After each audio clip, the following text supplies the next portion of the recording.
Alright.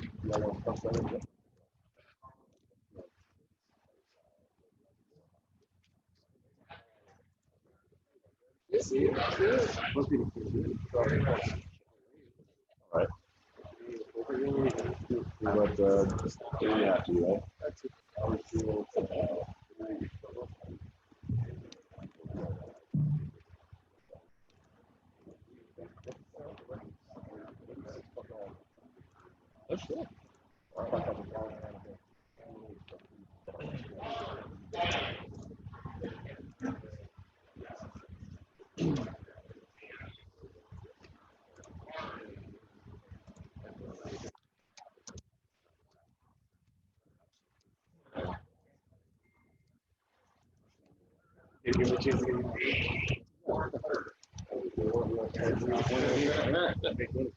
Exactly.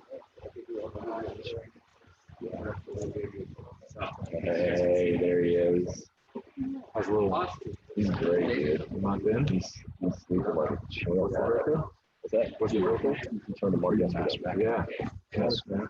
Yep. How about you? You're coming up, right? That's okay. We'll give it another go, probably. Yeah. So. But,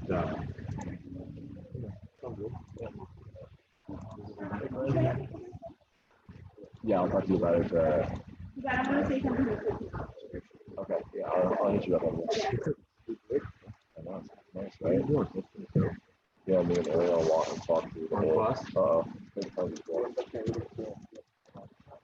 Yeah, through the whole way and stuff.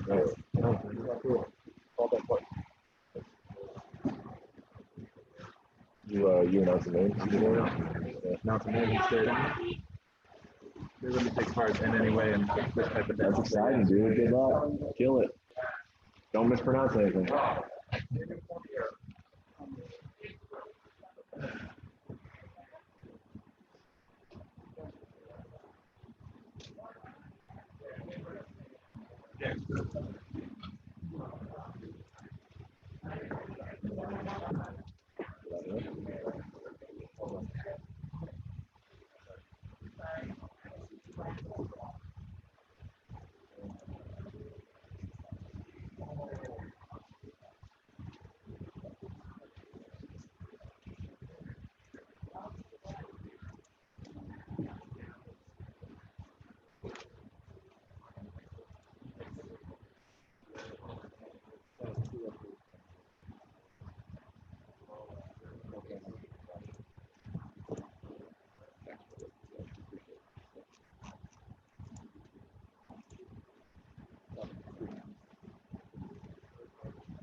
Hey, so, I'm trying to get I had a FaceTime connection and it just dropped out. I wonder if I just call me back.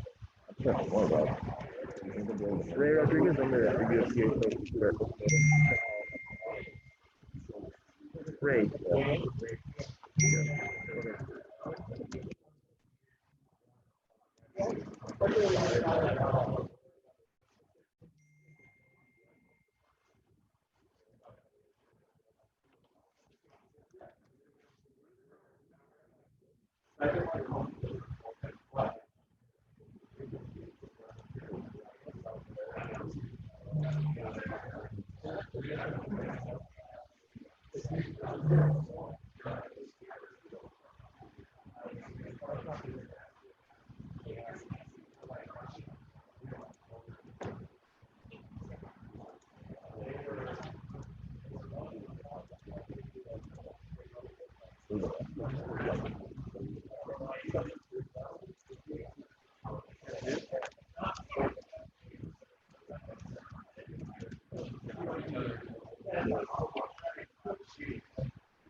Man, I'm good. I can hear the excitement level in your voice, and I've got the same. I'm going to try and keep it to a minimum though. I gotta work on my Ariel Hawani professional weigh-in voice because I'm working around all the other media members getting very in close proximity. But I'm excited. This is a big fight we could face.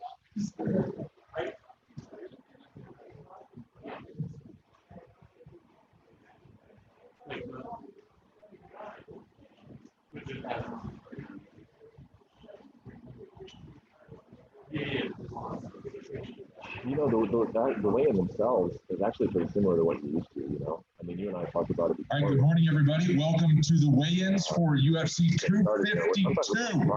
We'll get started with the first to the scale, the strawweight Ashley Yoder. But obviously they're not allowed to come on this one, but it's pretty similar, man. It's just the media, it's just UFC staff, and obviously the fighters are looking forward to getting on the weight and getting on the scale, and then drinking some water and starting that rehydration process.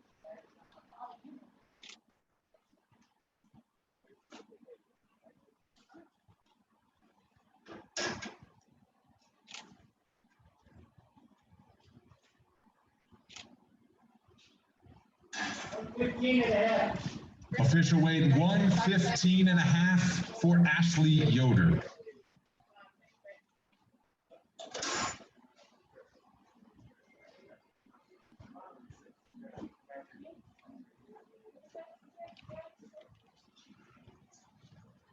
I would think so, right? I think you and I, you'll be doing most of the work there early on, because I don't think we'll be getting into too much discussion early on. I anticipate a lot of these guys want to get on the scale early. Next to the scale, Daniel Pineda. Yeah.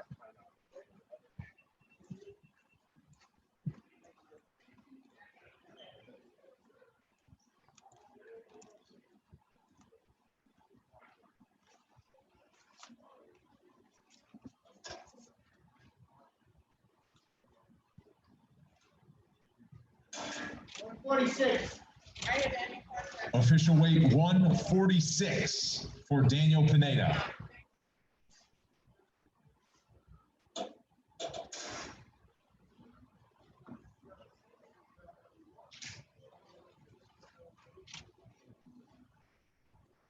Oh yeah, that's our boy Brendan Pascal. And you know what? I'm gonna take a little bit of credit for that because he was over here talking to me right before he went over there.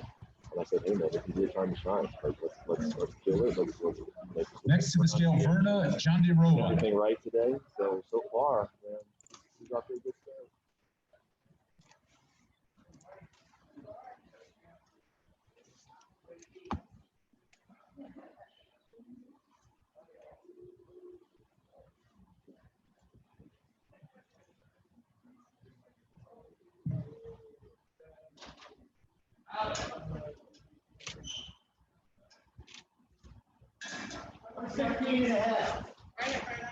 Official weight 115.5 for Verna Jandiroba.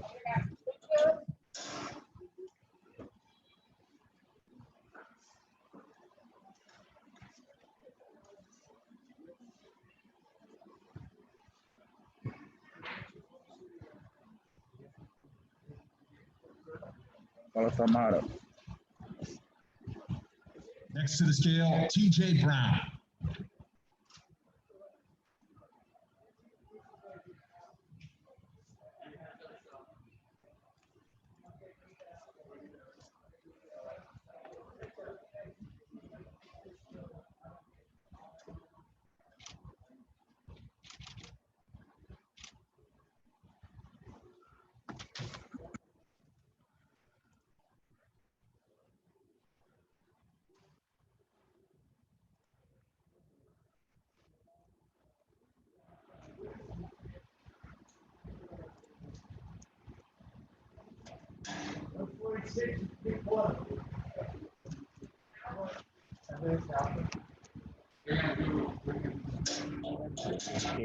He came in 3/4 of a pound overweight. Ariel, that's what Bob just said. So they're gonna bring in the.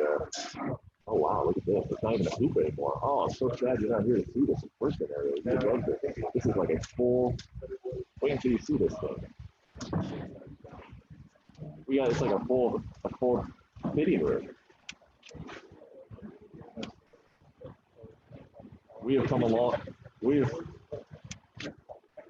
come a long way. No more teammates holding us towels to these guys. This is like.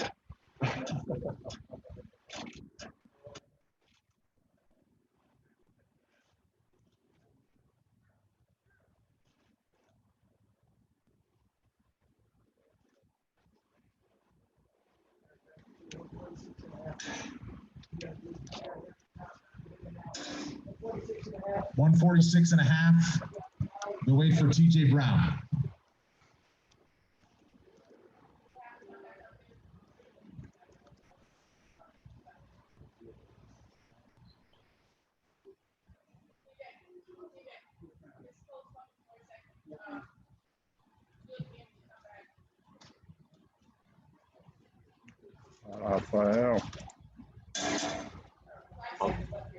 I'm on it.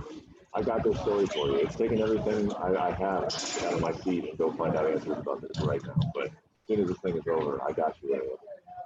It's interesting that he came out in this weight. He's got all the time in the world. I mean, there must have been some type of he didn't calibrate his scale correctly or something. Next to the scale, Marlon Chito Vera. One of the first fighters on the scale in this weight class.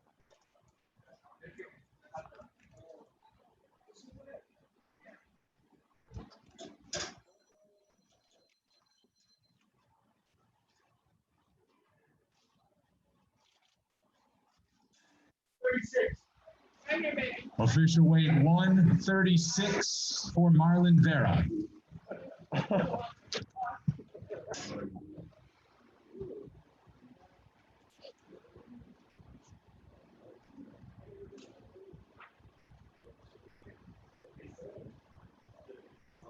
I want to say it was to me. I mean, I felt eye contact there, so I think that was hard. Man, Cheeto Cheeto has been in a great mood all week, man. Next to the scale, John Dodson. The conversation that I had with him this week, this guy is so loose, so relaxed, so looking forward to feeling the hype and crashing the hype of Sean O'Malley. I was already very excited for that fight. I was far more excited after talking to Cheeto about it. He just is supremely confident he's going to get it done.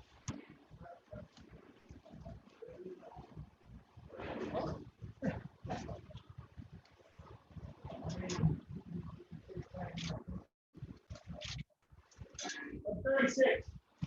136, the official weight for John Dodson.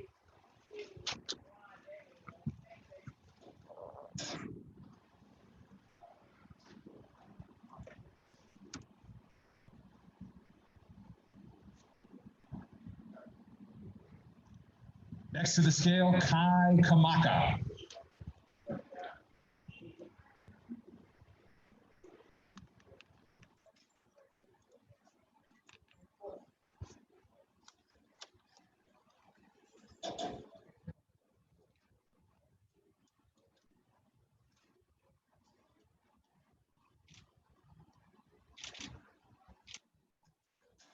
$45.5.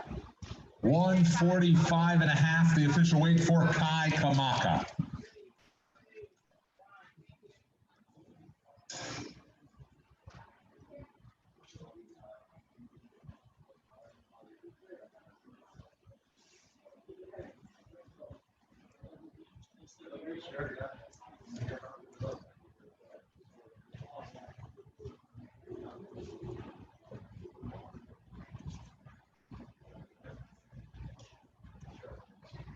Next to the scale, Vince Pichel.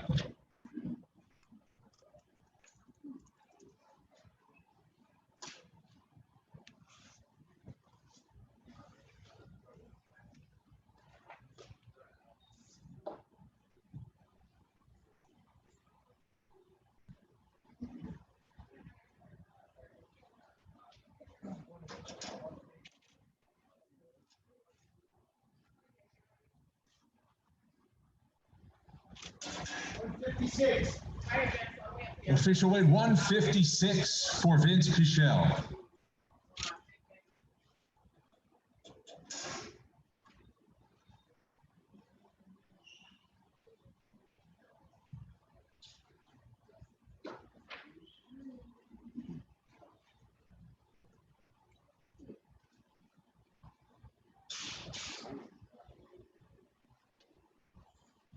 Next to the scale, Tony Kelly.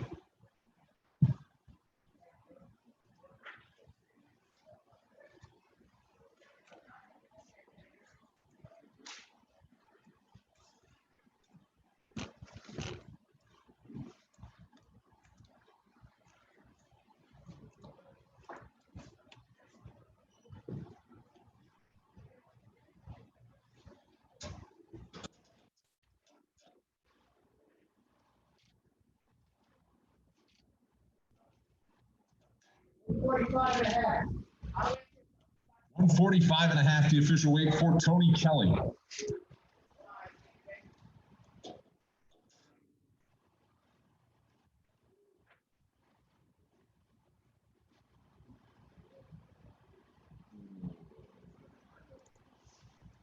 Stand by, Ariel. Yeah, I'm going to need a second on that one.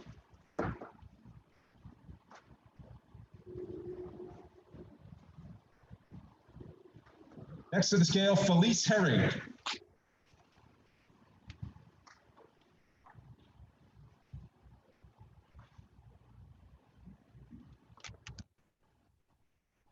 Yeah, I mean, very, very big deal for Felice. You know, she was pretty open about, you know, what I think a lot of these fighters go through is when they have an injury, a little bit of their identity, you know, with the work that she used to, I'm not a fighter, whatever, you know, and I think she did a great job over the course of the time that she was out, you know, over 2 years. She ended up biting the chin with that. So she found some hobbies, and she did find some other things to put her passion into. 116, the official weight for Felice Herring. But of course, she's been looking forward to that. Over the course of those 2 years, it's been very tough time, so I'm sure she feels real good standing on the stand at the right time.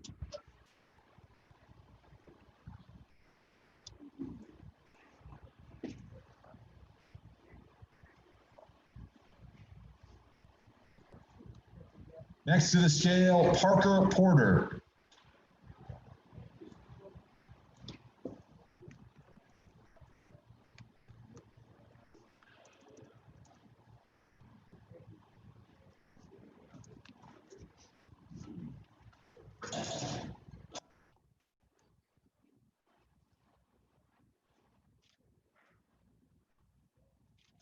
$264 and a half. 264 and a half, the official weight for Parker Porter.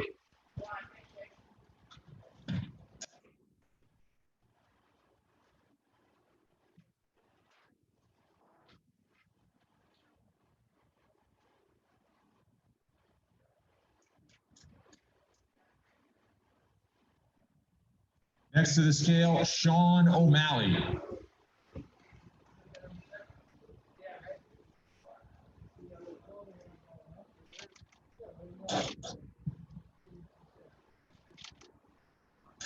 $136. 136, the official weight for Sean O'Malley.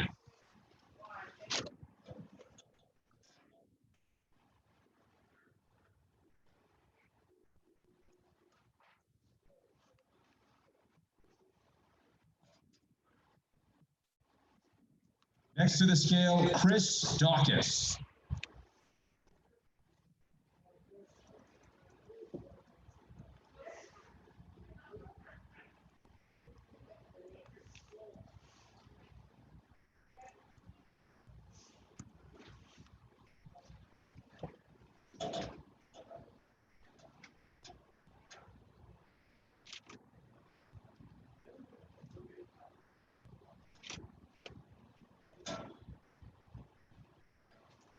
$241. 241, the official weight for Chris Dawkins.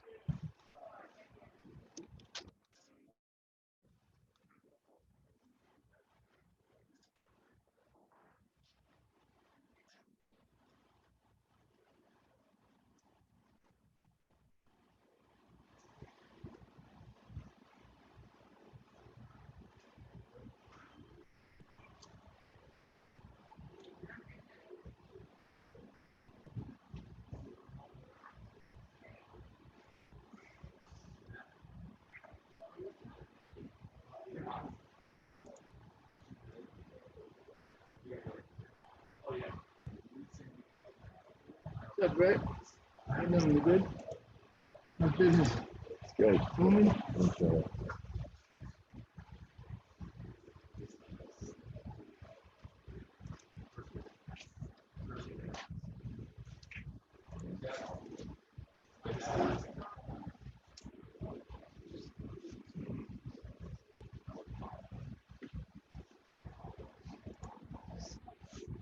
Yeah, definitely.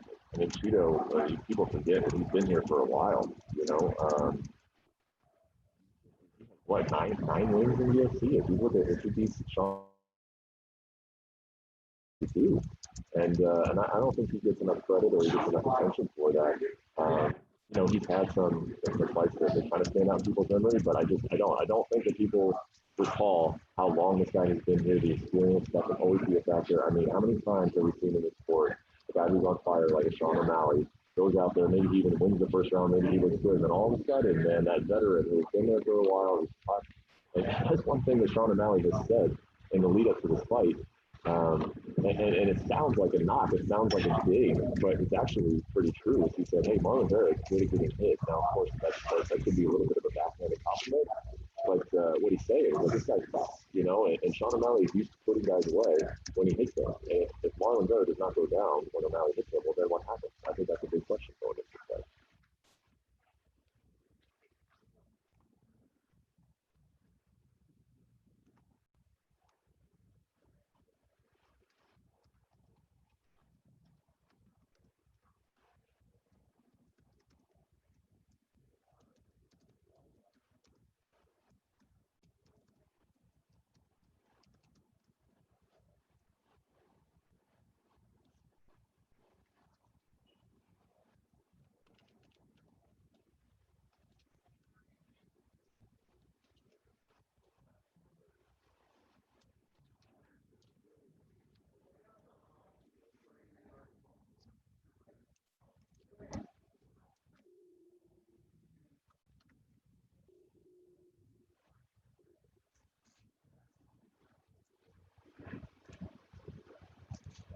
I think so, man, and that's what he told me. He said that there's not going to be any choice after this one. He's ready. He in his mind says that he can beat anybody. He wants those top fights. I think that there are, some other people around the sport who might say, hey, next to the scale, Merab Dvalishvili. We get it as Davishvili comes up to the scale. We get it, and we understand that you want those big fights, but sometimes, you got to rein in these guys a little bit. But what he told me is he's like, there's not going to be any reining in because the fans are going to demand that I fight somebody in the top 10 after this. They are not going to settle for anything less. And I think he's right. I think that the fans are going to want that so much that the UFC will make it happen.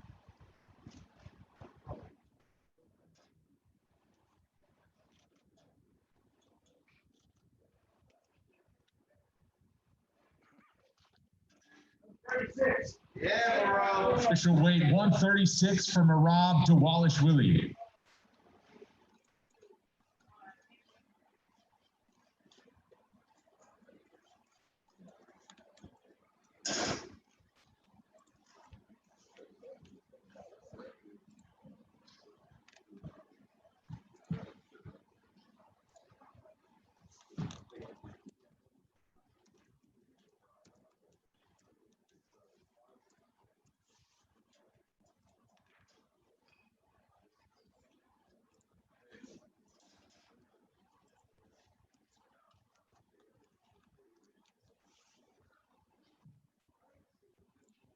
Next to the scale, Jim Miller.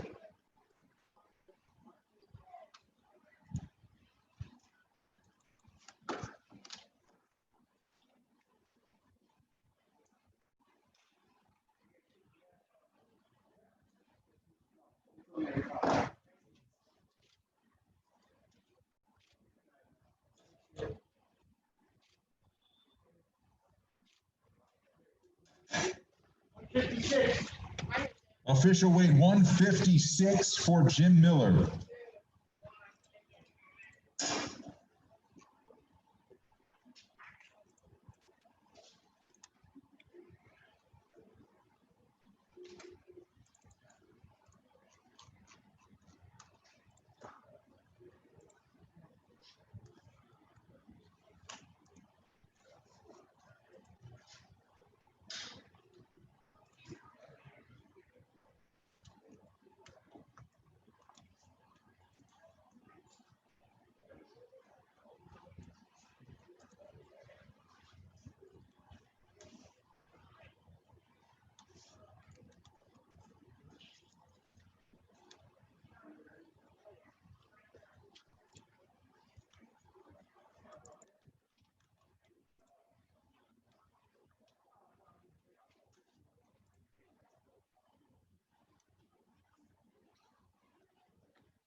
Yeah, I don't think anybody could watch this guy fight and not, see very clearly, what he brings to the table and how difficult it's going to be for someone to stop him. I mean, if you have any kind of hole in your cardio or in your takedown defense, then this guy is going to severely exploit that. I think that this is a super interesting matchup for Davishvili. I mean, Dodson, I think people sort of have kind of forgotten about him. He fought for the title a couple of times in flyweight, and then he's been sort of hit or miss in bantamweight. But if you go back and actually look at the fights that he's lost, they've all been close. He's not been blown out by anybody at bantamweight. And the guys he's losing to are very good. Gordon, obviously, the champion. Jimmy Rivera, John Lineker. Some of those were split decisions. And then Marlon Moraes. I mean, this guy has been in the octagon with the best bantamweights in the division right now. So I think that he's going to bring a texture to Davishvili. Now, the big question is, if you see the age difference, he's 7 years older, and also, he is the guy who came up from flyweight, so I think he's going to be a little undersized. That should play Davishvili's advantage. Davishvili has a big opportunity, I think, during this current climate that we're going through. Because, I mean, who does the current circumstances favor? I think it favors a guy who loves the small cage, which Merab does, and favors guys who want to be very active and fight almost every week, which I think Merab is one of those as well. So you want to talk about guys who have an opportunity to really raise their stock during what's going on this summer. I think Merab is right there. And he's got, that wonderful push from Weidman and Aljamain Sterling and Ray Longo. Those guys know how to promote their own. and talk about their own. So just by essence of being friends, Next to the scale, Lavinia Souza. Rob is getting a little bit of a rub, so it's fun to watch.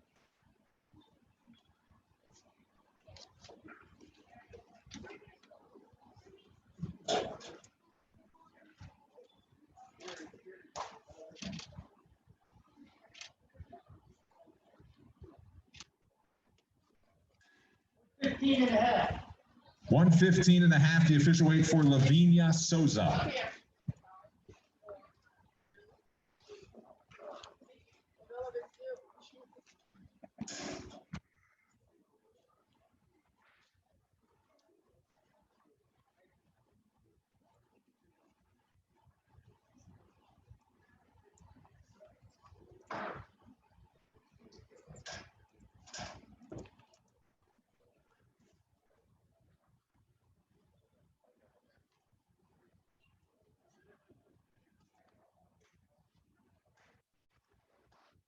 Who would guess? Who would have ever thought?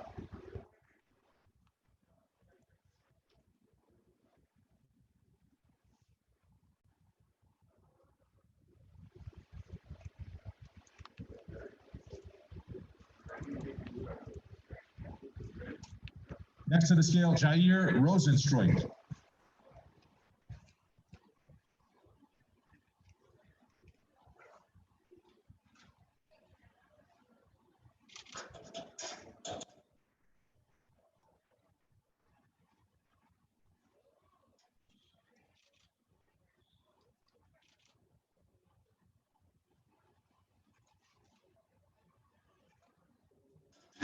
Four. Official weight 254 for Jair Rosenstreich.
For Stipe, you're going to see him closer in a second, and I don't think I'm going out on a limb. I think a lot of people have noticed that, hey, Stipe, you look pretty lean for this one, and that makes sense to me. You know, I think that was a big reason why he won the second fight. You know, a lot of people watch that second fight and come away thinking, yeah, he looked a little bit tired. You know, and DC has admitted as much that he started to get tired in the third round of that fight. So I think Stipe knows that, hey, if this fight does go long, I want it to be favoring me. You know, and I want DC to feel that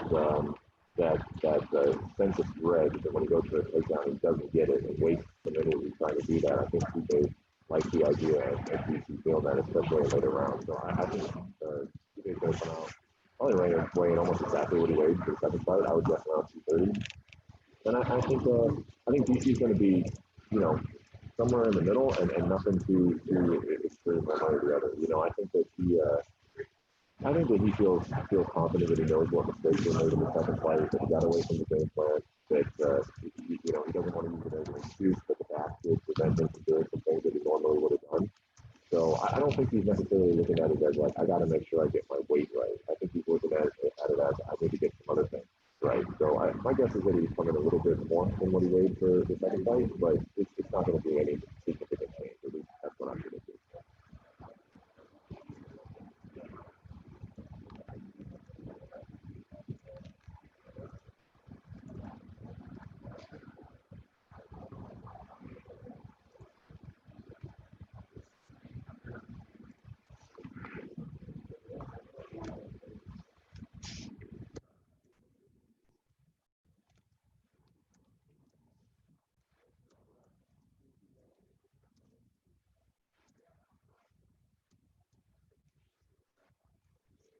Yeah.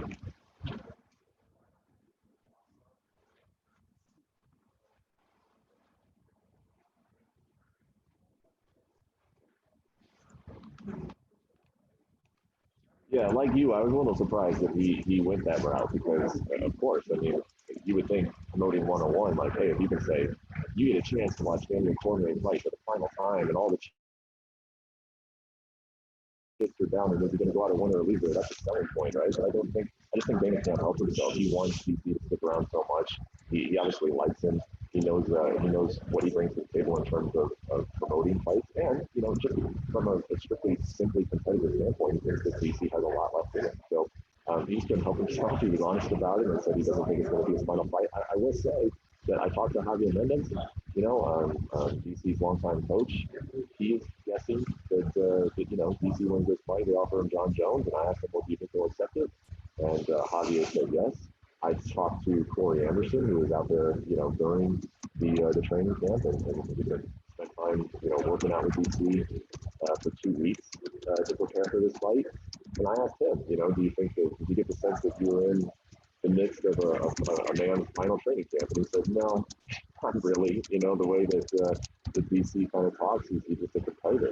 He's still talking about, competing. And not that Corey said he said black or white one way or the other, but no one that I've talked to really around DC has definitively said, absolutely, we're so confident it's going to be his final fight except DC.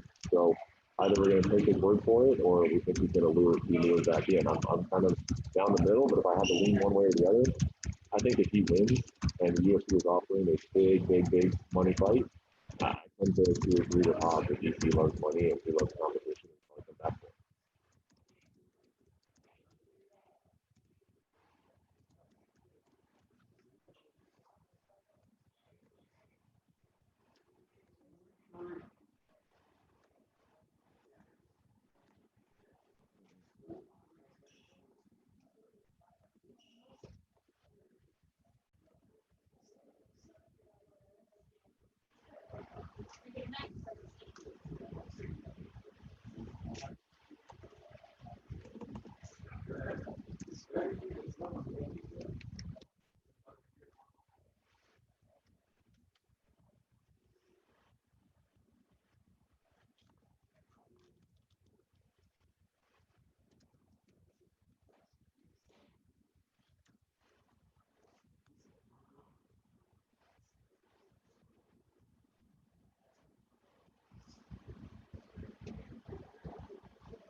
Everything you said there makes sense, and I completely agree that if I was around DC,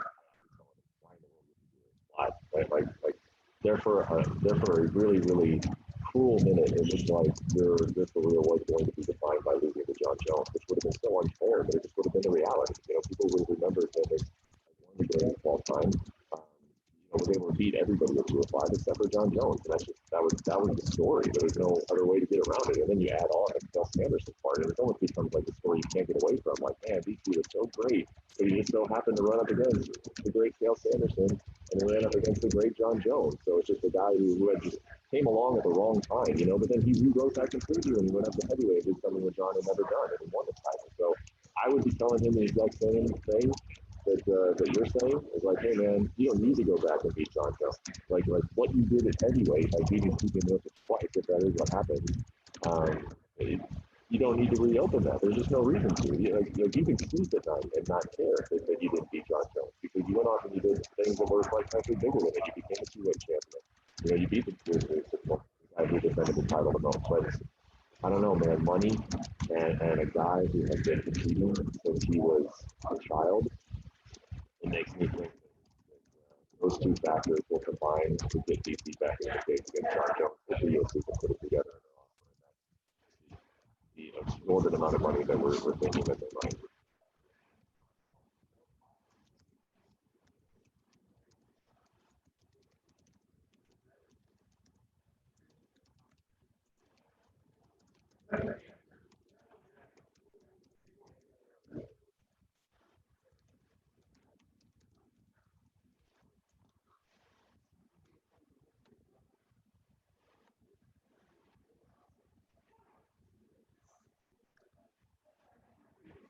One, two, three, four, five. Read those. Ariel, read those children books, man. 1, 2, 3, 4, 5. 5 little chickies walking down the street. Yeah, start reading.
No, I actually think it's a good thing for Stipe, and I'm with you. You know, you ask him, are you mad? You know, DC thinks you're mad, and other people kind of think that you look a little mad going into this fight. But no, I'm not mad. I'm not mad. Yeah, he is. He's mad, and it's easy to understand why. People may have a lot of reasons.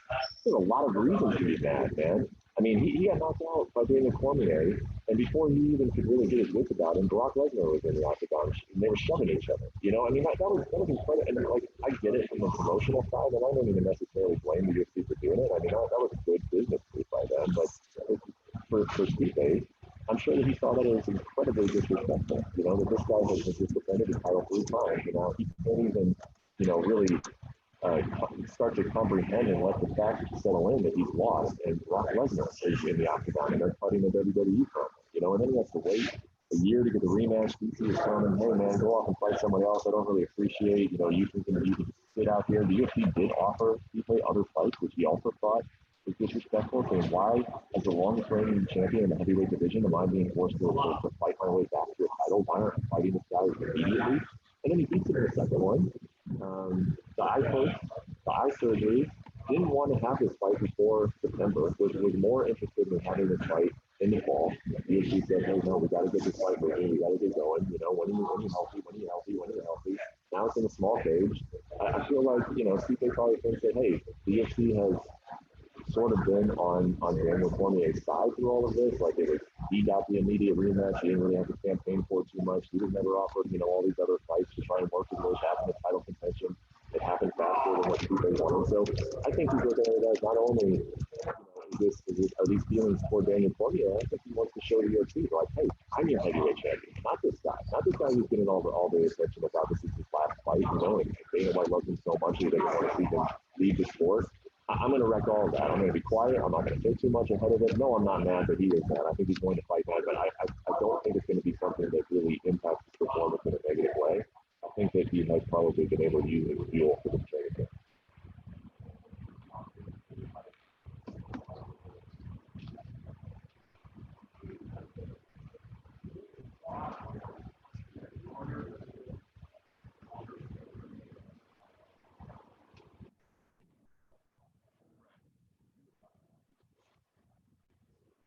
Com 5 atletas fosse pesar, Luciano. O Tite Cormeia, o Cigano, o Herbert e o Daniel Chaves.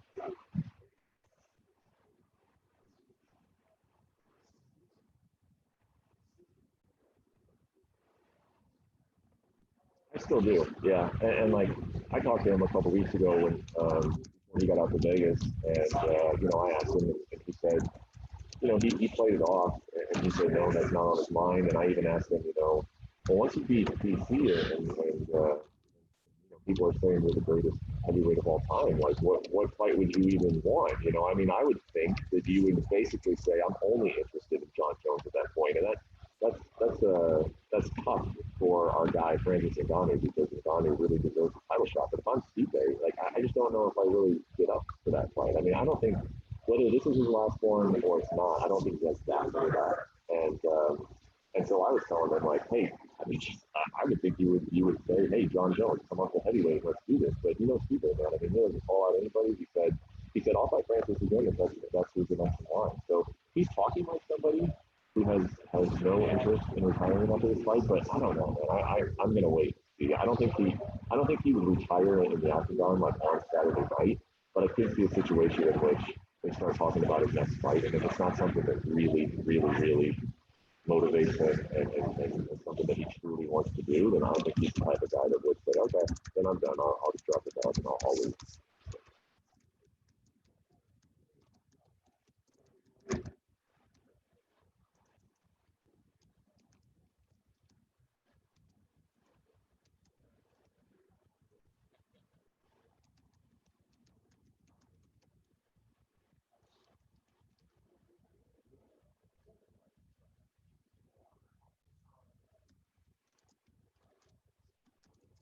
What's your guess? What you got?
Seven five.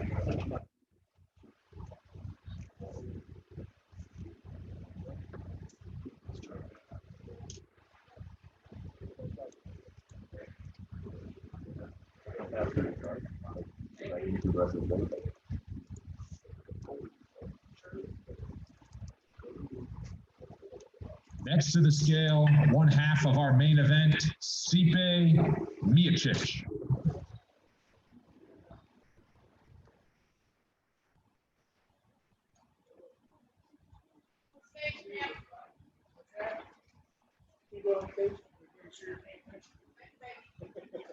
All right, so we pull you out of that video package because we have half of the main event coming onto the scale.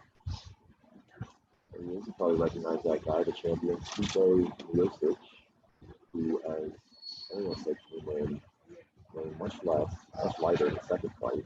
And a lot of people have noticed on social media, Stipe looking pretty lean. And training maybe not for this one. Let's get the figured out the hair, the mask.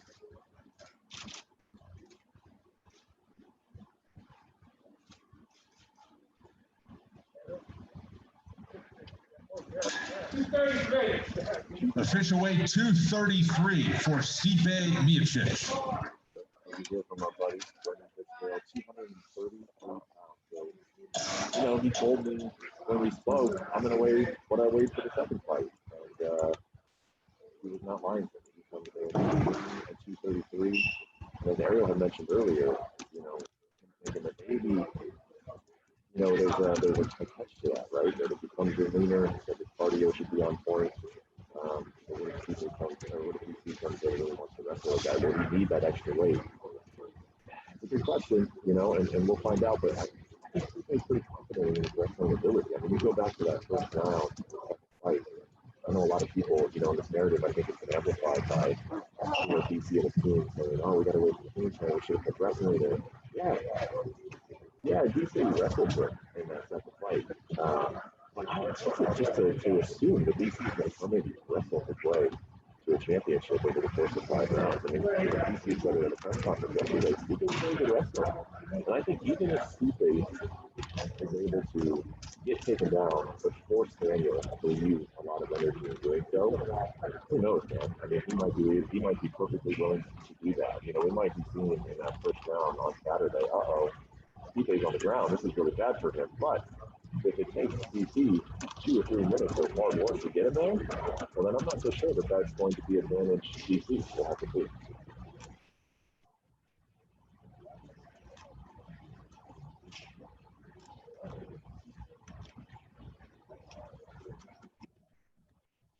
No, I said about the same as the first one. I think I would have said 233 though. Me down for that one. We can do one for Formula though. Let's see. You said 242 for Formula? 242. Okay, so I'll go 243. I'll say it one time.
Sorry, you broke up there real quick. What was your actual question?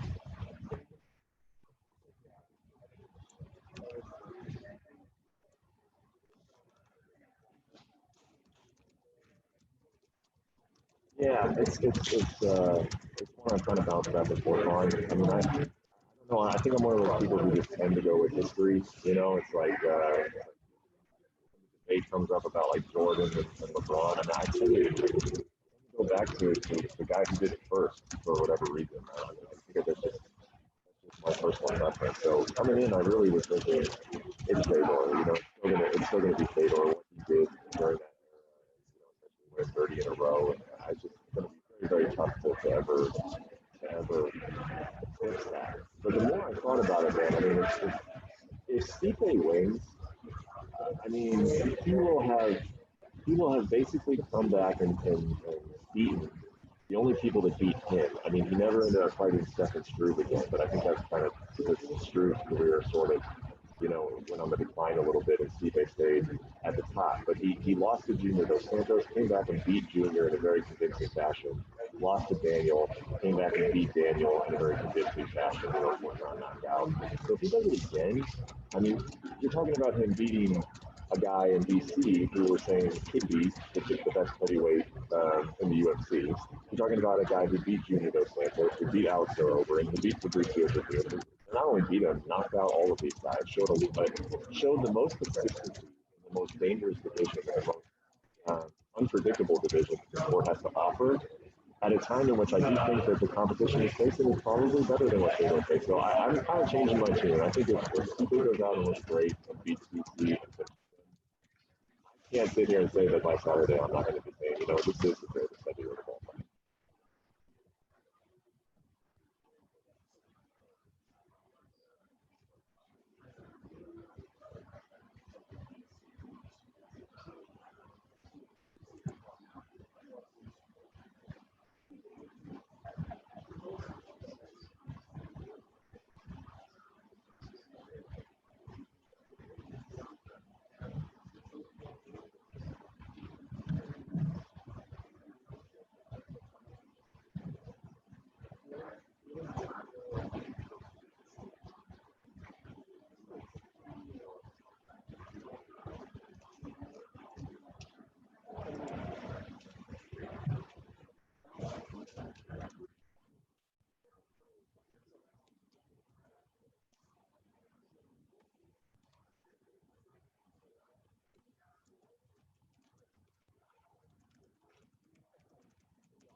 Right.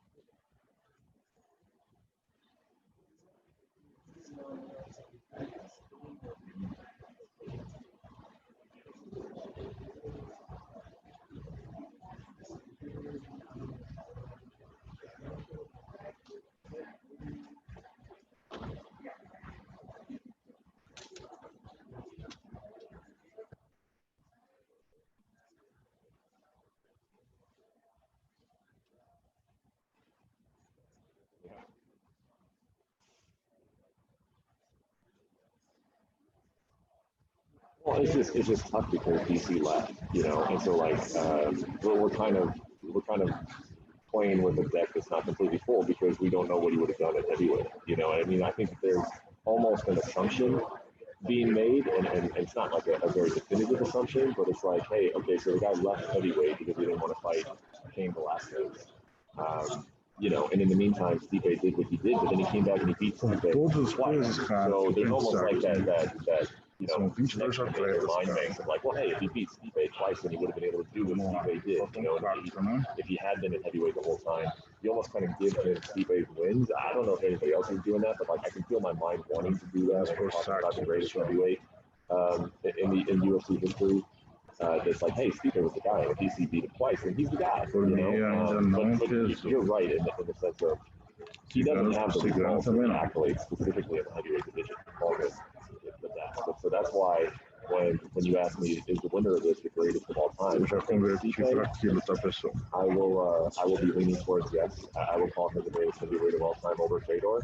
But if it's DC, you just can't. You can't because his body of work is big enough at heavyweight.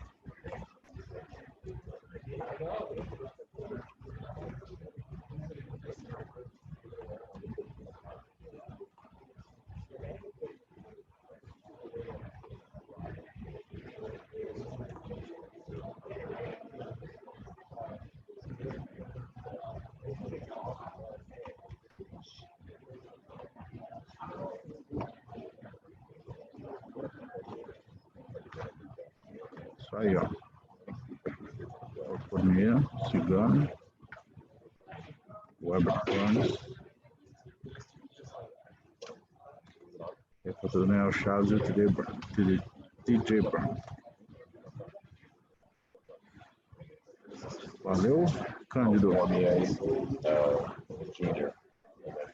Leonardo Leão, pode sim. Mas pesou na primeira, se falhou. Depende, já começou a festa. Em Nevada tem mais 1 hora para os testes. Antigamente era 2 horas, agora é 1 hora. Ele se pesou faz 50 minutos, então ele deve estar para voltar.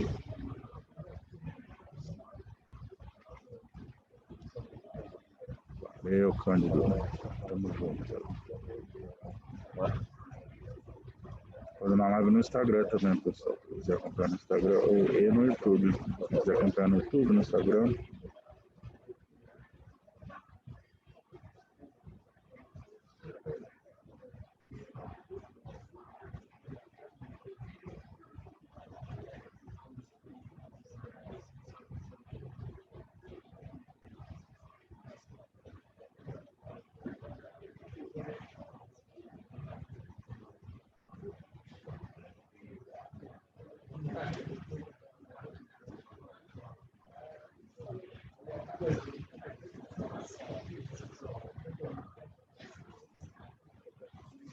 Obrigadão, Pedro.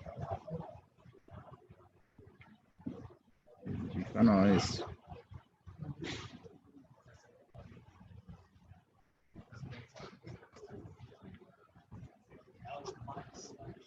Entra no meu site, hojefight.com. Eu tenho entrevista lá, exclusivo. Hojefight.com. It is 4. Bro.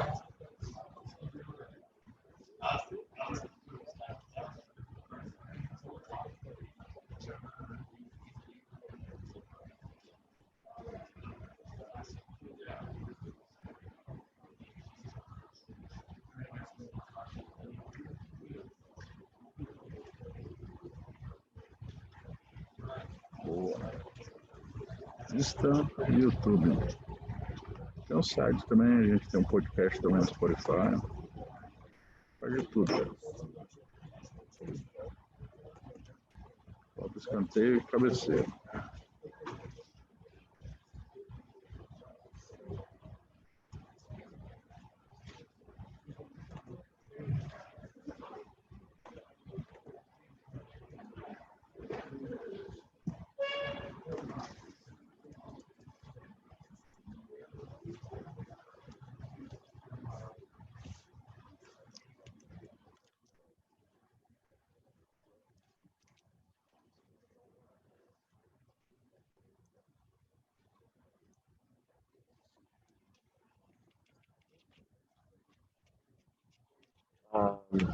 Well, first off, I don't think I think there's one thing that everybody loves about this fight so much is that I think there's an equal amount of pressure on both. I mean, even if Stipe turns around and fights for a heavyweight championship again, he's right where Daniel was when he lost to John Jones. You know, we were talking about that earlier in the program, where it's like, okay, cool. Even if he were to come back and win the title again, Stipe went from being the most dominant champion of all time, recording the most consecutive defenses that anybody's ever seen, and then he loses to the guy who came up from light heavyweight. It almost does. It creates that narrative of like, okay, yeah, you were the champ, but that's just because DC happened to be fighting at light heavyweight. Once another guy came up in the division, you weren't the champ anymore. So I think that you know, Stipe is a proud guy. Stipe is a competitor, just like Daniel Cormier is. So whether or not he were to lose this fight and then someday reclaim the belt, I think that this would stick with him and it would hurt him. I mean, we were just talking about also earlier that he's coming into this fight angry. I mean, if he loses to this guy twice, I think it's going to eat at Stipe Miocic for the rest of his life. So I think that those are the stakes for him. In terms of whether or not he would fight for the belt or not, I think it's totally contingent on whether or not John Jones comes up. I think if John Jones wants to move up and they want to do that Francis Ngannou fight that people were talking about earlier this year, which I thought it was a little bit premature to be talking about that fight, because why are we going to talk about that fight? That fight has to be for a title, right? I mean, that's what makes that's a great fight. But you do that fight when a championship is on the line. So I think if Stipe were to lose and the UFC were able to put together a fight between John Jones and Francis Ngannou, that would be the play. If they're unable to come to terms with Jones, then I do think Stipe would be the first option. It wouldn't be like a Curtis Blades. Obviously, Curtis has already lost to Francis fight, but it wouldn't be anybody else. It would be Stipe and Francis.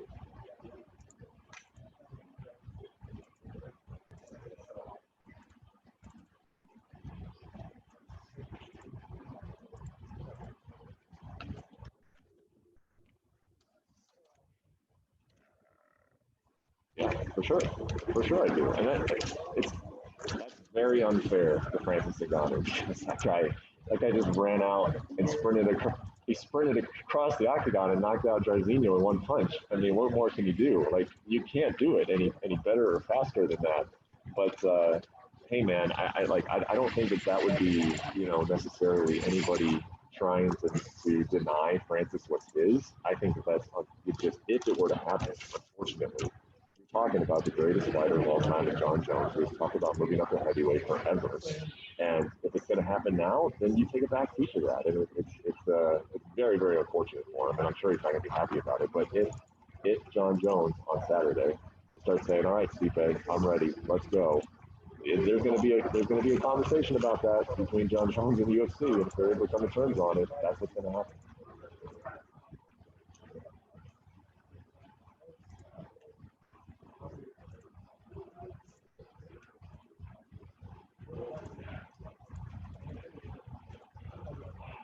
So I think the biggest moment of Cormier's career is when he won the heavyweight championship, because that's like what changed the narrative of his career. Because of what I was saying earlier, that he had lost to John Jones twice, and that was like kind of the first thing he said about him, unfortunately. So then when he was able to, completely rewrite that, I thought that was the biggest moment of his career. But in terms of just my favorite kind of in the cage moment, something he did, it was the Dan Henderson slam, man. Because I'm sure you remember this. When DC was going down at 205, people were worried about his weight. He had the whole situation about the Olympics, and how's this guy going to look at 205? And then when he went down there and picked up Dan Henderson in that fashion and just threw him like poor Dan weighed like about 10 pounds. I just thought that was like, oh man, this guy is legit. He's going to be a problem with 205, and immediately he became a very interesting challenger to John Jones. And John needed that at that point of his career. He was burning through all these legends and all these former champions. So when he picked up Dan and whipped him around like that, I thought, oh boy, this could be some fun down here. Like,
A gente tem 2 horas de duração, já foi uma, então tem mais 1 hora.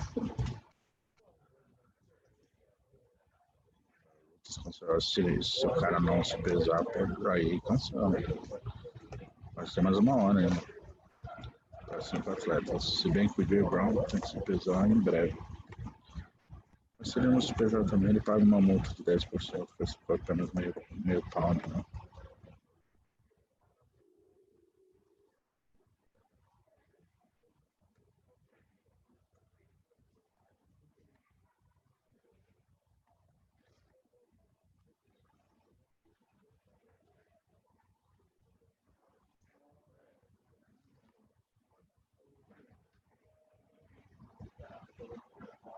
Faltam 5 atletas. Na verdade, faltam 4 e 1. Um atleta não precisa pesar de novo, que ele estourou o limite.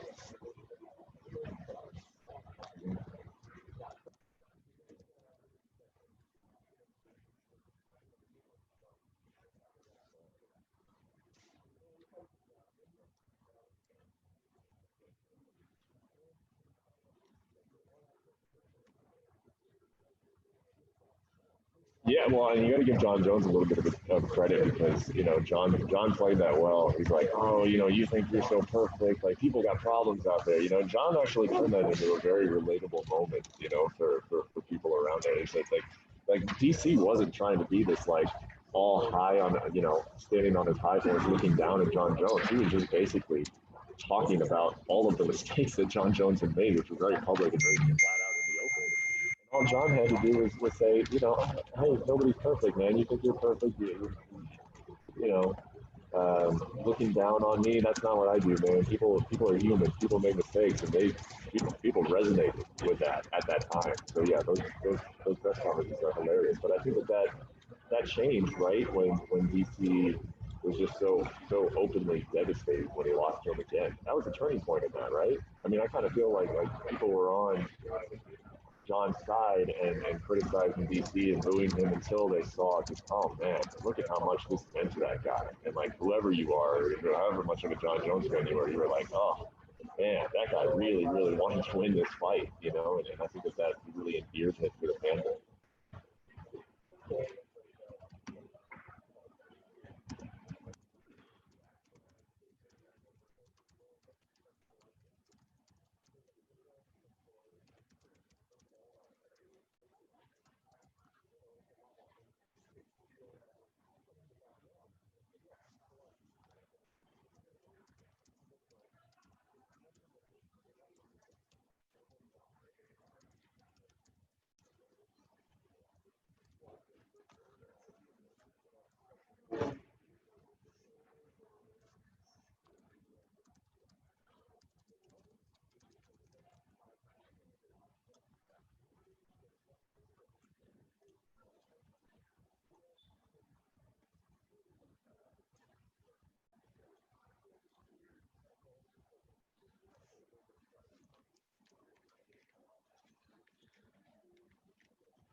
Quatro atletas.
I think it's pretty simple, actually. He still thinks DC is very good, which he is. I mean, a lot of times these retirement conversations come up. It's very different than the one we're having with DC. DC is talking about Peyton Manning, Michael Jordan, walking away on top.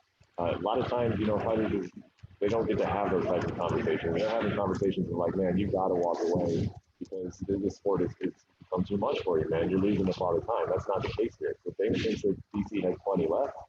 And he also likes him, man. I mean, you know that DC is he's a company guy. He's worked with he's done the UFC solids over the years. He said yes. He said it at a press conference yesterday, which was very, very true. That he was a stabilizing force for the UFC for a number of years. When John Jones was going through his turmoil, DC kept that division going, man. And I think that a lot of people look at that time frame and say, oh, DC was a super champ. He wouldn't have been there if John Jones was there. Well, John Jones wasn't there.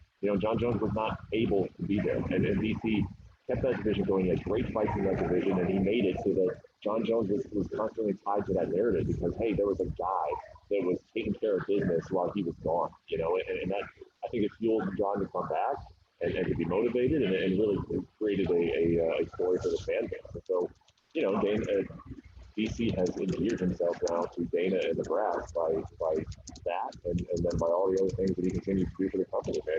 He's good for UFC business. So Dana doesn't want to see him go.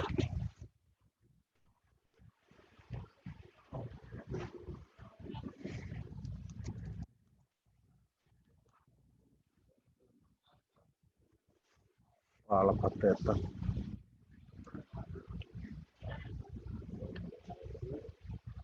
Ninguém da família hoje, né?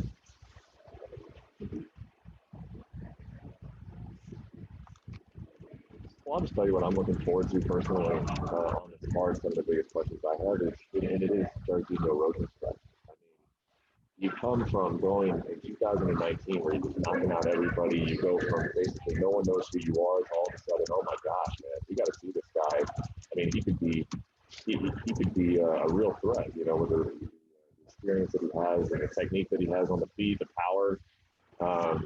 Talked his way, he starts calling out the most dangerous, feared man in the sport, and Francis Ngannou gets that fight. It's looking like it's going to be, just, man, don't blink in this one because these two guys are the biggest punchers in the division, and then it's over before Jairzinho can move and throw a punch. I mean, how do you come back from that? How do you come back from talking your way and fighting your way into a huge fight against the guy that is being looked at as the most feared guy in the division, and then you're knocked out in 20 seconds? Jairzinho told me when I talked to him this week that, hey, there'll be another one. I'll get back in the octagon someday with Francis. I don't know if I made a mistake in that fight. I don't know if there was something else I should have done or what I could have done. I think that just happens sometimes in the sport, So I think it's a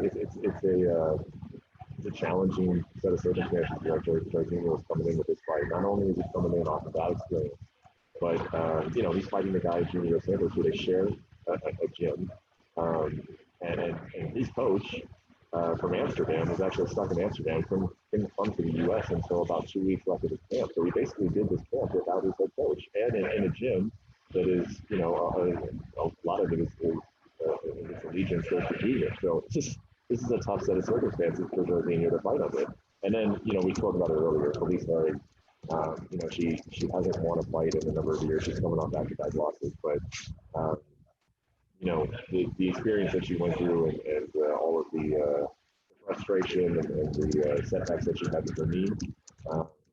I think the UFC still thinks highly of her and still thinks of her as someone that people are interested in. I mean, she's not headlining, the portion of the ESPN card, but she's got separate fight there. And I'm looking forward to seeing her emotions and how she performs after such a tumultuous time on.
Lucas. Não. DJ Brown, né? Estourou em meio pound. Mas acho que ele não vai se pesar de novo, não. How about, well, I was just going to say, how about the guy? Next to the scale, the other half of our main event, Daniel Cormier. Hold that thought.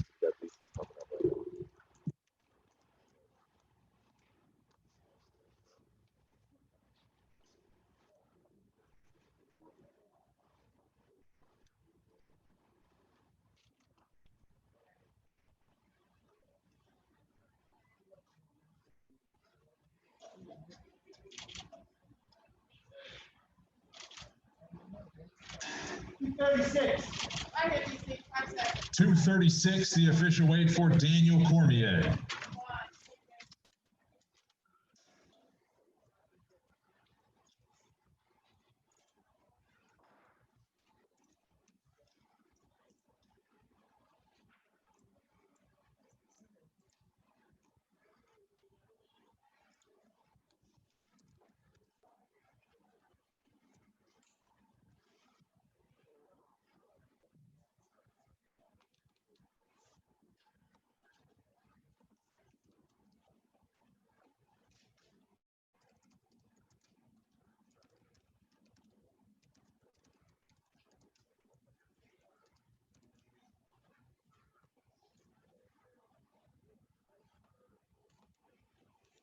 A little surprised that he came in that light. Maybe it's got to be the cardio, right? I mean, he said it numerous times that he got tired in the third round, and I think that man, if you go back and rewatch that second fight, that the pace of that fight was ridiculous. I mean, that was in the big cage, but they fought like they were in a small cage. That was in a phone booth the entire time. And so maybe DC, you know, after going through that experience and realizing that, hey, I was a little bit tired with the style of that fight, and that's supposed to be my style. That you know, if Stipe's going to show up at 231, I better be ready to go for 5 rounds for him. I mean, I'm still surprised, but if there's a reason for it, it has to be it. Is that DC has said, I need to be in great shape for this fight.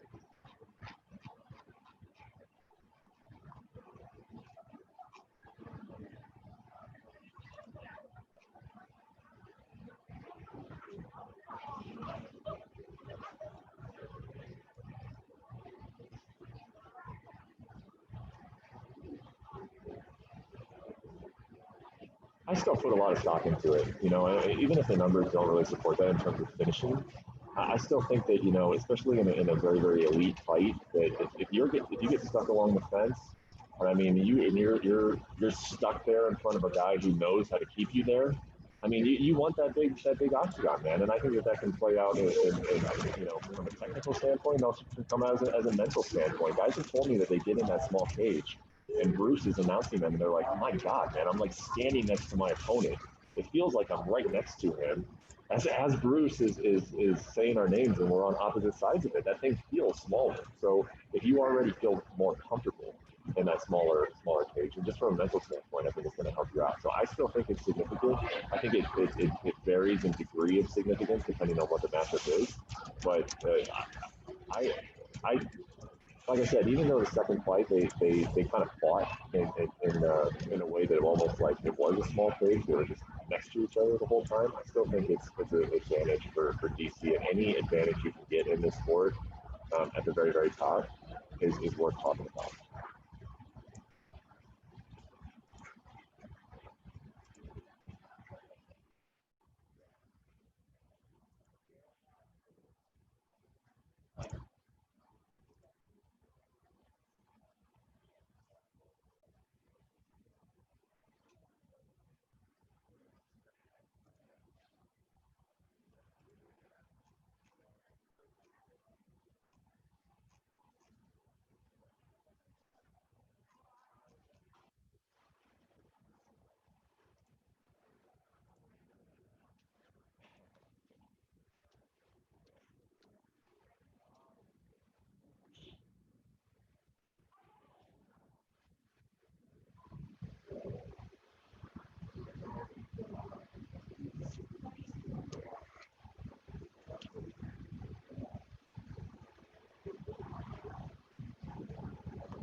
No, I think there's going to be a finish just because of the way they match up, man. I mean, these fights, there's not a lot of standing around, man. We're not talking about like an Alistair Overeem who is this like really, scary technical, waits for you to come in and then attacks. Like both these guys attack, especially DC.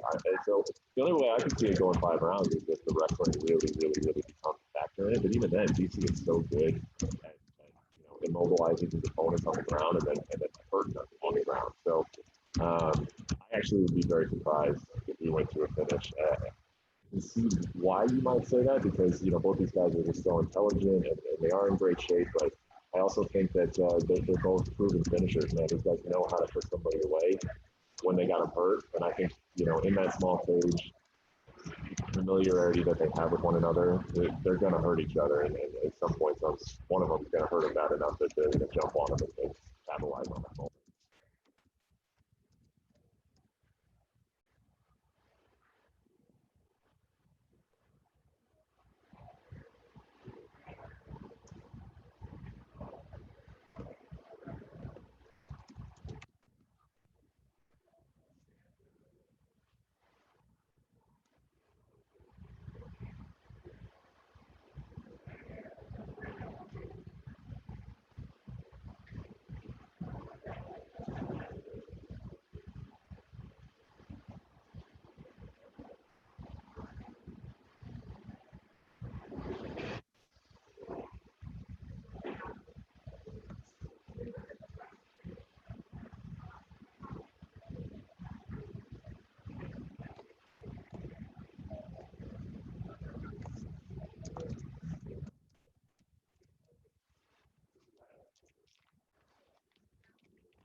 Oh, yeah.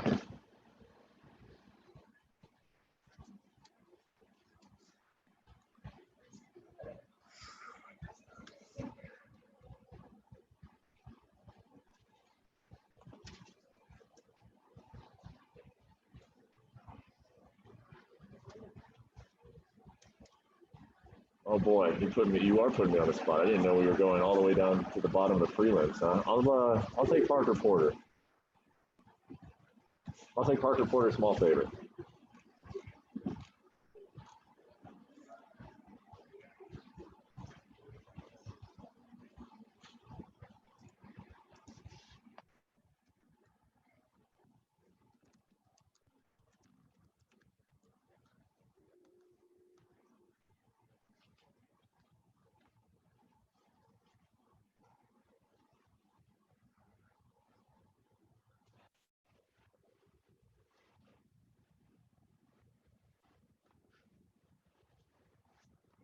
Both making their UFC debut from ESPN Stats and Info.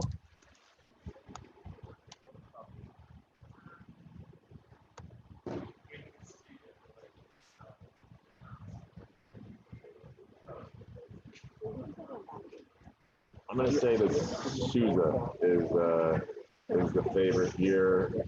Little higher than Parker was over Chris, but I'm going to stop short of 2-1. I'm going to say somewhere in between the -150, -180 range.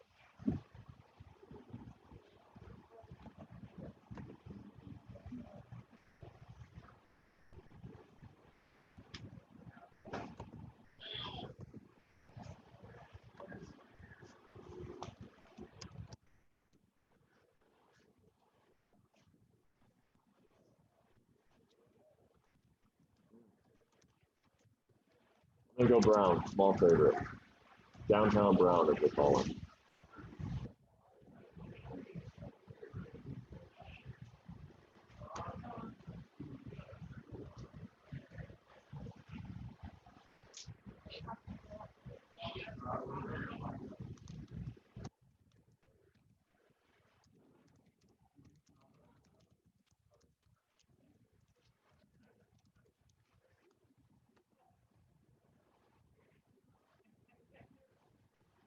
Ooh, I like that. Let's do it.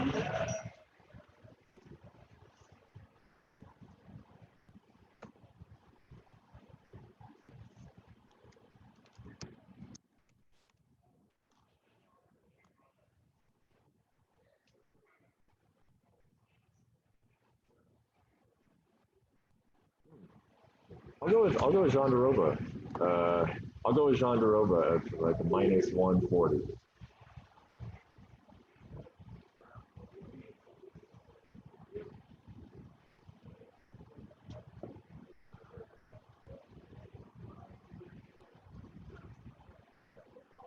Whoa, it's like, oh my gosh.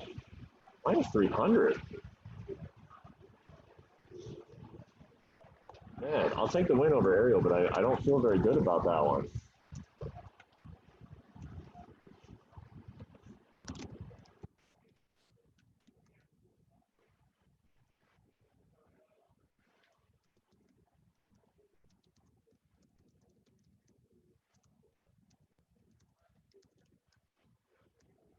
Ooh, I'm gonna go with Vince on this one. I'm gonna go with a minus one.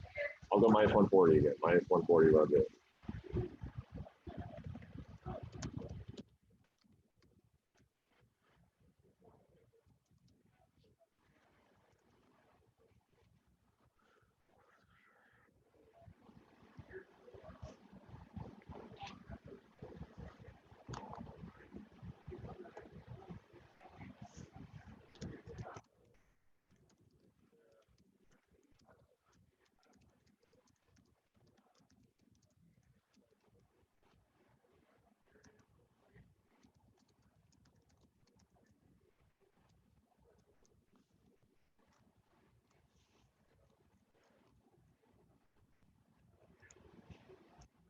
Or Ariel. Come on, maybe the main card is your spot, Ariel.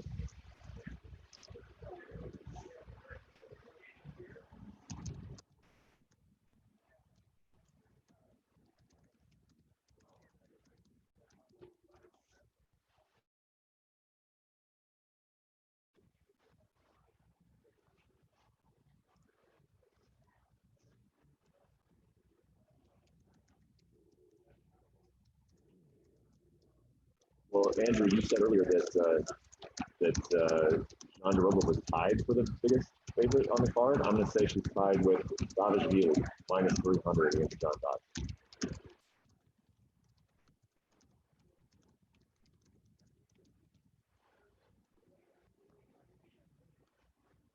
Yeah.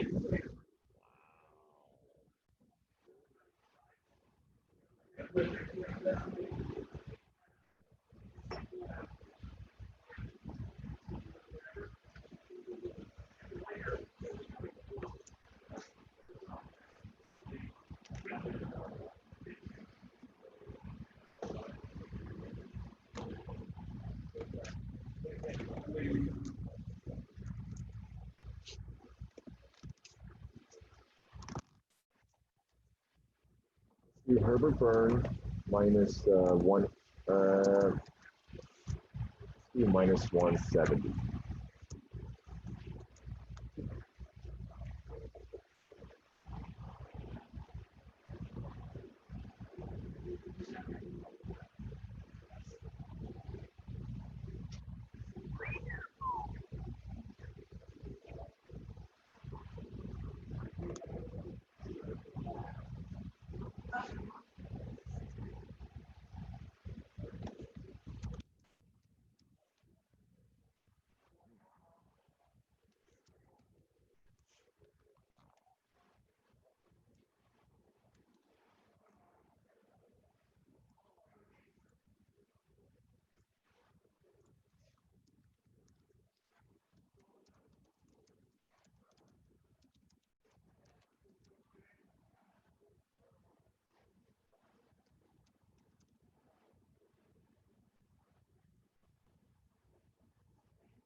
Yes, huh?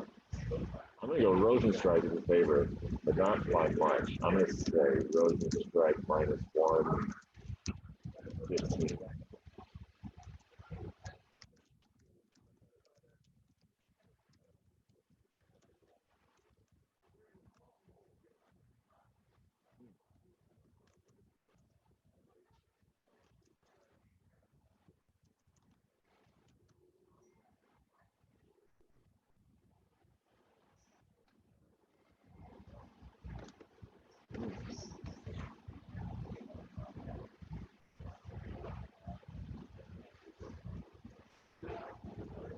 What was Rosenstrike? What was Rosenstrike and Ganu, Andrew?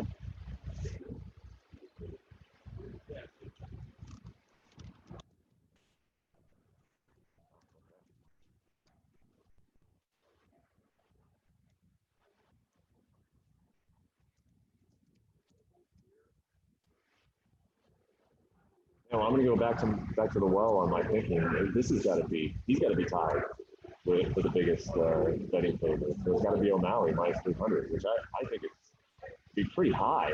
But we're running out of people who are minus 300 here, so I'm gonna say O'Malley minus 300.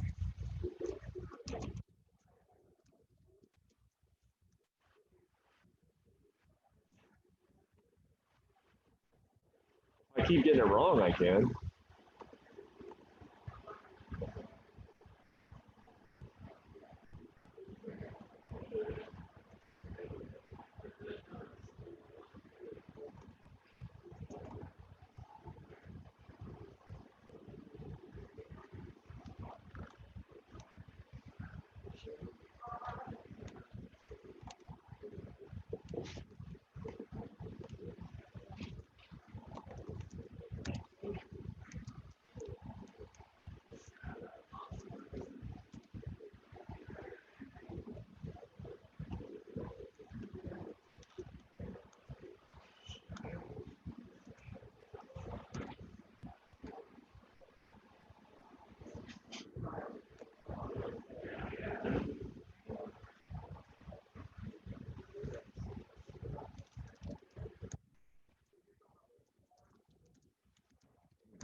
Do you have odds? Do you have odds on O'Malley by finish?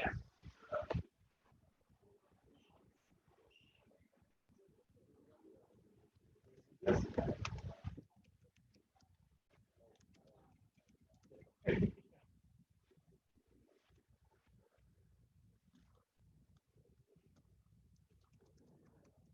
to the scale, Danny Chavez.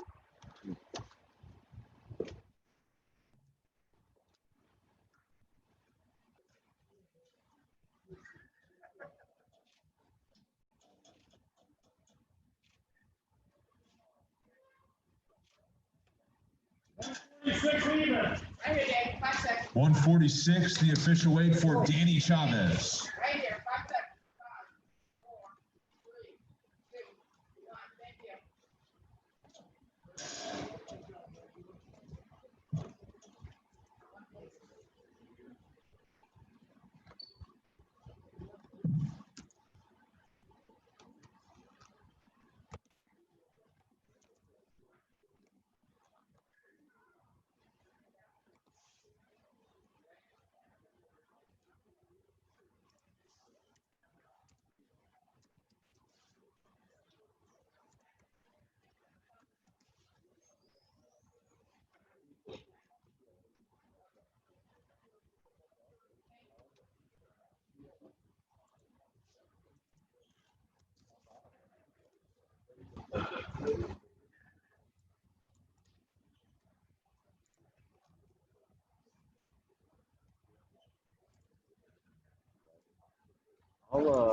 I'll go the other way because, like Ariel said, I know that it was a pick 'em for a while, but I think DC is the more popular guy, right? So maybe people putting money on DC would move him to minus 120.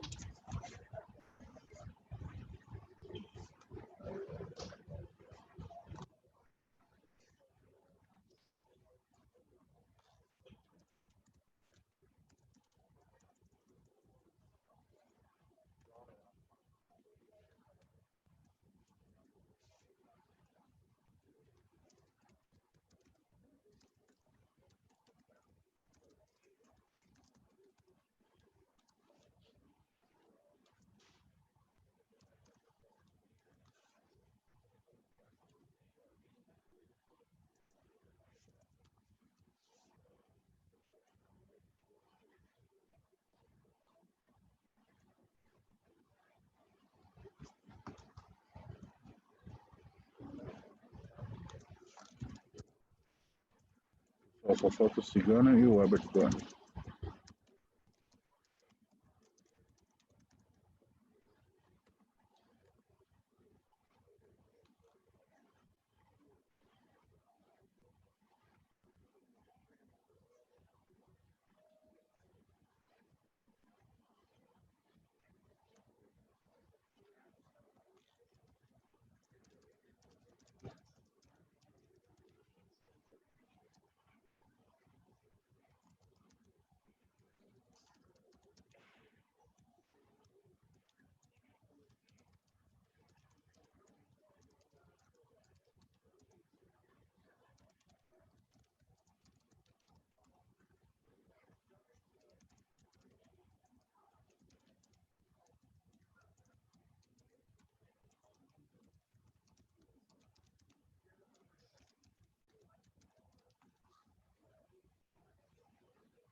Mas sim, a gente tem uma playlist só de pesagens. Vou entrar lá depois.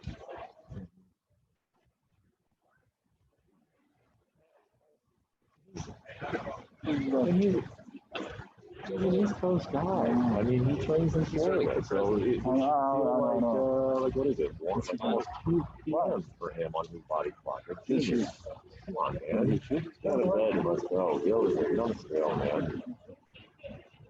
Hey, by the way, as Andrew was talking about how many trilogies there have been in the UFC, we don't take a lot of time trying.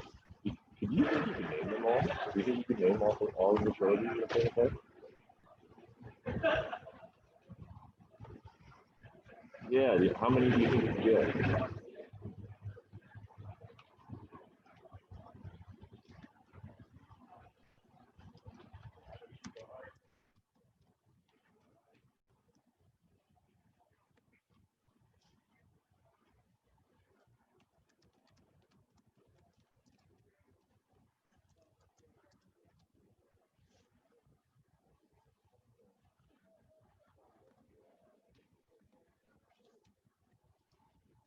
Oh, I don't, and maybe I don't know if anybody does.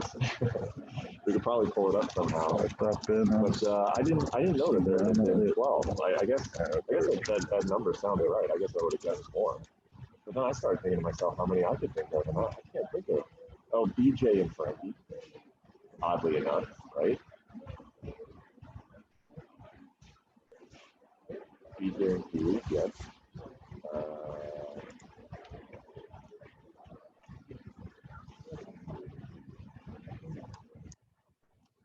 Soon to be Max Holloway, Alex Volkanovski.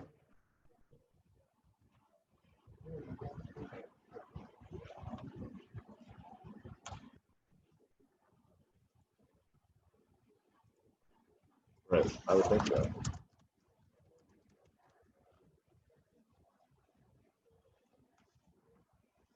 Oh, Tito and Frank, right? Or no, I'm sorry, Tito and Ken fought 3 times. They fought 3 times all in the UFC. Yeah, there's another one. Did Randy fight Pedro Izzo 3 times?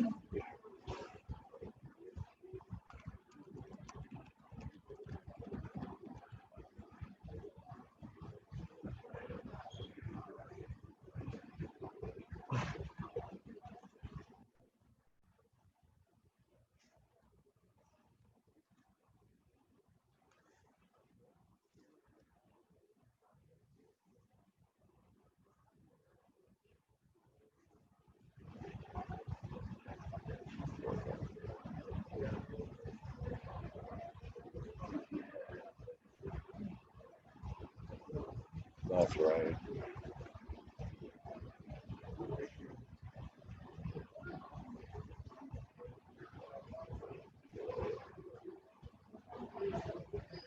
Oof, never would have got that one. Never would have got that one.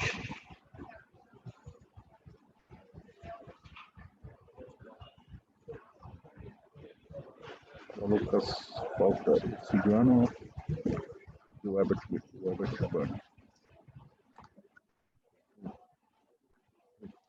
Hey. Yeah, we could have sat here all day. I never would have gotten it.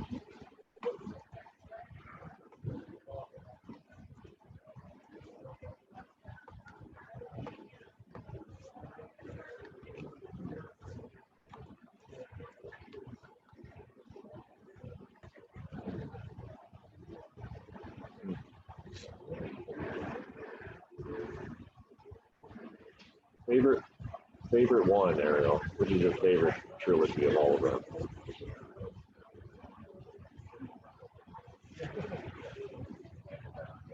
No. Pretty classic. Jay Brown. I'm gonna go. I'll go Maynard. Maynard and Frank. Always had a soft spot for the Maynard and Frank trilogy. Andrew, how about you?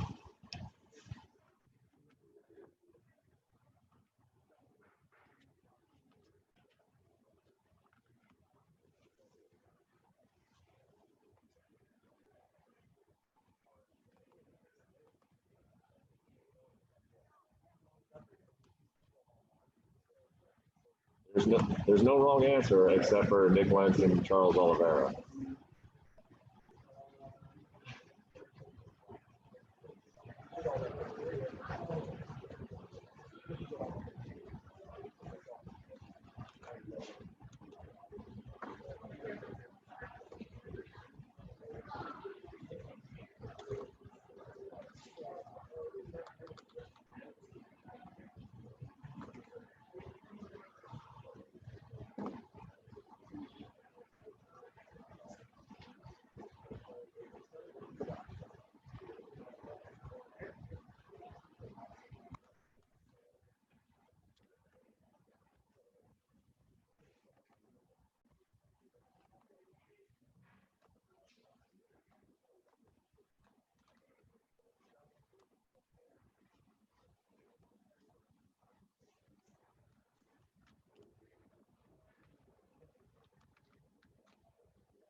Next to the scale, Herbert Burns.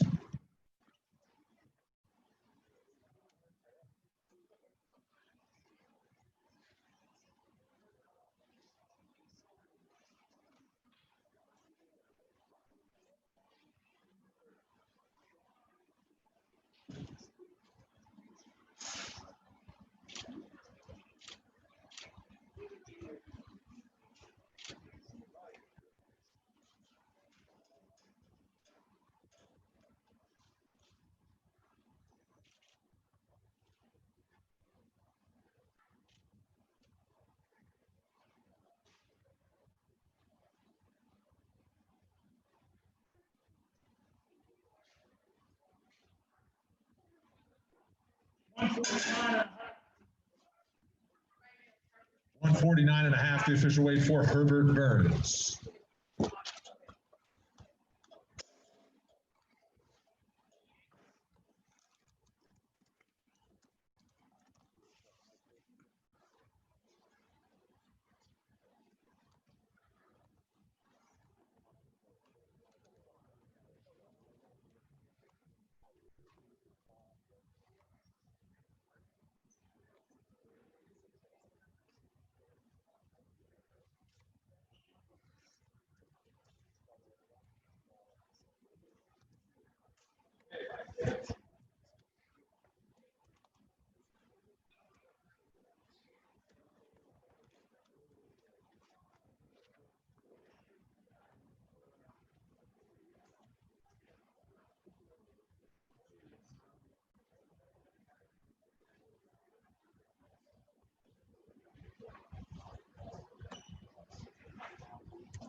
And our last fighter to the scale, Junior Dos Santos.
All right, one more time. Junior Dos Santos.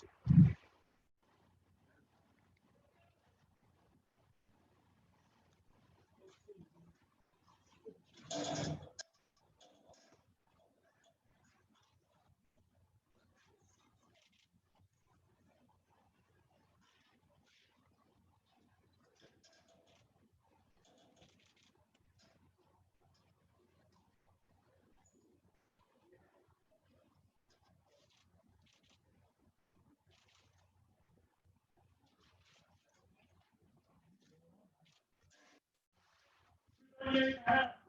238.5, the official weight for Junior Dos Santos.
I just realized that.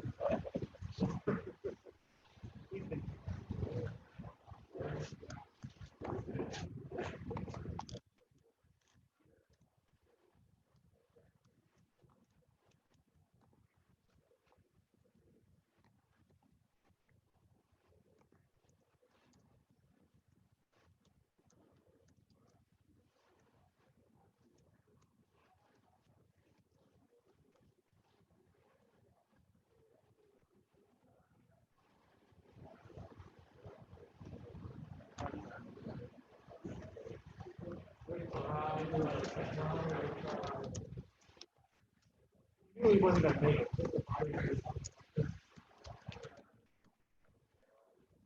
Oh, yeah.